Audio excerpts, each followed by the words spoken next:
Hello நண்பர்களே, வணக்கம். நான் உங்கள் பிரியா. வெற்றிவேல் முருகனுக்கு அரோகரா. வேல்வேல் முருகா, வெற்றிவேல் முருகா. நீங்கள் இந்த வீடியோ பார்க்குற முருக பக்தர்களாக இருந்தீங்க அப்படின்னா மறக்காமல் ஓம் சரவண பவான்னு சொல்லிட்டு நம்ம கமெண்ட் பாக்ஸில் ஒரு கமெண்ட் மட்டும் போஸ்ட் பண்ணுங்கள்.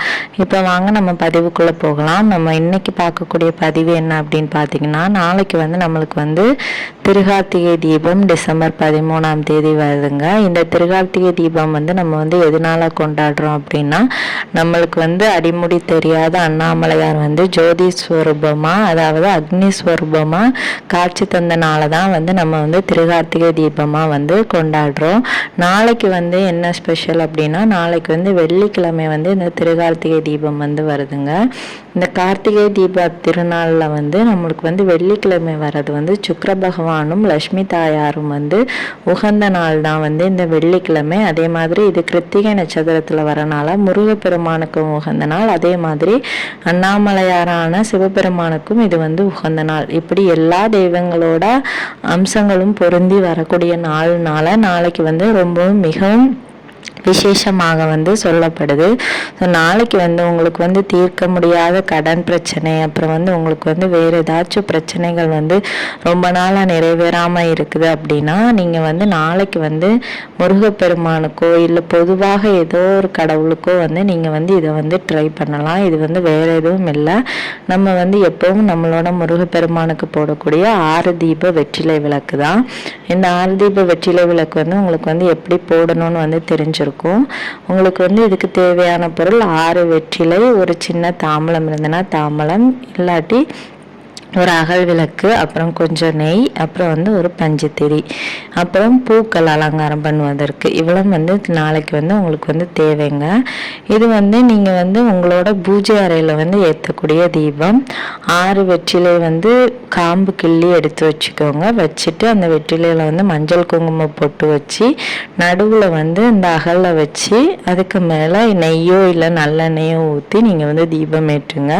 இது ஹோரை நேரத்தில் செஞ்சீங்க அப்படின்னா இன்னும் கொஞ்சம் சிறப்பாக இருக்கும். இல்லை நார்மலாக நீங்கள் 6 மணிக்கு நம்ம அண்ணாமலையார் தீபம் பார்த்து முடிச்சதுக்கப்புறமா வீடுகளில் அகல் தீபம் ஏற்றுற டைமில் கூட நீங்கள் இதை ஏற்றிக்கலாம். இது பூஜை அறையில் உள்ள தீபங்களோட கணக்காக சேர்க்கப்படும். நம்ம வீட்டில் 27 தீபங்கள் எல்லா இடமும் ஏற்றணும் சொல்லியிருந்தோம். குறைந்தபட்சம் 27 தீபங்கள் இருக்கணும். அதிகபட்சமாக நீங்கள் எவ்வளவு தீபம் வேண்டுமானாலும் ஏற்றலாம். அதில் ஒரு தீபமாக இதை கணக்கு எடுத்துக்கொள்ளலாம். இல்லை இது நம்ம பூஜை அறையில் வைக்கிறதுனால அப்படி இது கணக்கில் சேர்க்க முடியாது. மிச்சம் நீங்கள் பேலன்ஸ் இருக்கிற இடங்கள்ல ஏற்றுற தீபங்களை 27 தீபமாக கணக்கெடுத்துக்கோங்க. இது நம்ம எப்பவும் நம்மளோட காமாட்சி விளக்கு, அப்புறம் குத்து விளக்கு, அகல் விளக்கு, அந்த மாதிரி பூஜை அறையில் வைக்கக்கூடிய விளக்குகளை நம்ம அந்த எண்ணிக்கையில் சேர்க்கக்கூடாது. இதுவும் அதே மாதிரி தான். அந்த காம்பு கிள்ளைன்னா வெத்தலை, அந்த காம்பை அந்த எண்ணெய்க்குள்ளே போட்டு நீங்கள் விளக்கு ஏற்ற ஏற்ற கட்டாயமாக உங்களோட பிரச்சனைகள் தீரும்.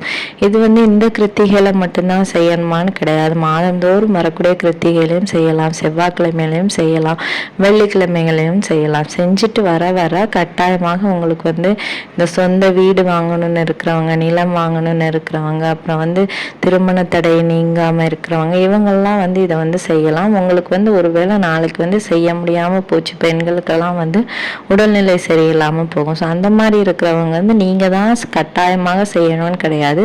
வீட்டில் உங்கள் ஹஸ்பண்டோ இல்லை உங்கள் குழந்தைகளோ கூட உங்களுக்காக இதை செய்யலாம். நாளைக்கு ஆனால் ஏதாவது உங்களால் முடிஞ்சால் ஒரு வெற்றிலை தீப விளக்காவது நீங்கள் நாளைக்கு போடுங்க. நல்ல ஒரு பலனை உங்களுக்கு தரும்.